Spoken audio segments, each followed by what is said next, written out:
ಆ ಷಡ್ಯಂತ್ರ ಮಾಡಿರೋರು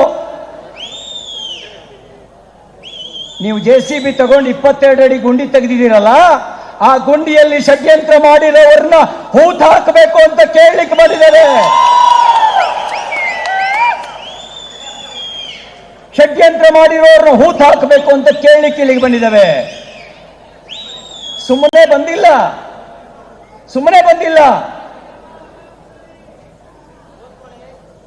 ದೂರುದಾರ ದೂರು ಕೊಟ್ಟ ಕ್ಷಣ ಮಾತ್ರದಲ್ಲಿ ದೂರುದಾರನ ಹಿನ್ನೆಲೆಯನ್ನ ಪರಿಶೀಲನೆ ಮಾಡಬೇಕಾಗಿತ್ತಲ್ಲ, ಅವನನ್ನ ಮಂಪರು ಪರೀಕ್ಷೆಗೆ ಒಳಪಡಿಸಬೇಕಾಗಿತ್ತಲ್ಲ.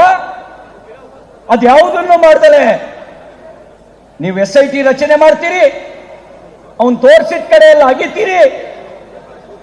ಯೂಟ್ಯೂಬರ್ಗಳು, ಕೆಲವು ನ್ಯೂಸ್ ಚಾನೆಲ್ಗಳು ಬೇಕಾಬಿಟ್ಟಿ ಪ್ರಚಾರ ಮಾಡ್ತಾ ಇದ್ರೆ ನಾವೇನೂ ಮಾಡಕ್ಕಾಗಲ್ಲ ಅಂತ ಮೌನ ವಹಿಸ್ತೀರಿ. ಈಗ ಹೇಳಿ ಮುಖ್ಯಮಂತ್ರಿಗಳೇ, ರಾಜಕಾರಣ ಮಾಡಿದ್ಯಾರು? ನಿಮ್ಮ ಆತ್ಮಸಾಕ್ಷಿ ಪರೀಕ್ಷೆ ಮಾಡ್ಕೊಳ್ಳಿ. ರಾಜಕಾರಣ ಮಾಡಿದ್ಯಾರು?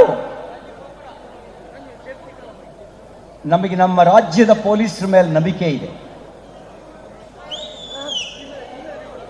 ರಾಜಕೀಯ ಹಸ್ತಕ್ಷೇಪ ಇಲ್ಲದೆ ಇದ್ರೆ, ರಾಜಕೀಯ ಒತ್ತಡಗಳ ನಿರ್ಮಾಣ ಆಗದೆ ಇದ್ರೆ ಅವರು ಪ್ರಾಮಾಣಿಕವಾಗಿ ಕೆಲಸ ಮಾಡ್ತಾರೆ ಅನ್ನೋ ನಂಬಿಕೆ ನಮಗಿದೆ.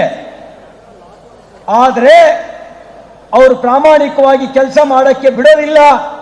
ಕಾಣದ ಕೈಗಳು ಅವರ ಮೇಲೆ ಒತ್ತಡ ಹಾಕಿ ಷಡ್ಯಂತ್ರ ಮಾಡಿರೋರು ಹೊರಗೆ ಬಾರದಂತೆ ರಕ್ಷಣೆ ಮಾಡ್ತಾರೆ ಅಂತಕ್ಕಂಥ ಭಯನೂ ನಮಗಿದೆ.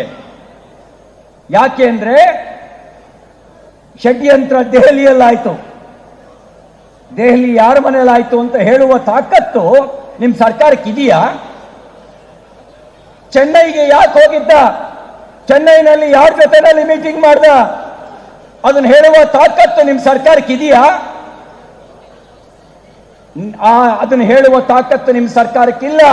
ಅದಕ್ಕೆ ನಾವು ಆಗ್ರಹಿಸ್ತೇವೆ, ಇದನ್ನ NIA ತನಿಖೆಗೆ ಕೊಡಿ ಅಂತ ಅದಕ್ಕಾಗಿ ನಾವು ಆಗ್ರಹಿಸ್ತಾ ಇರೋದು.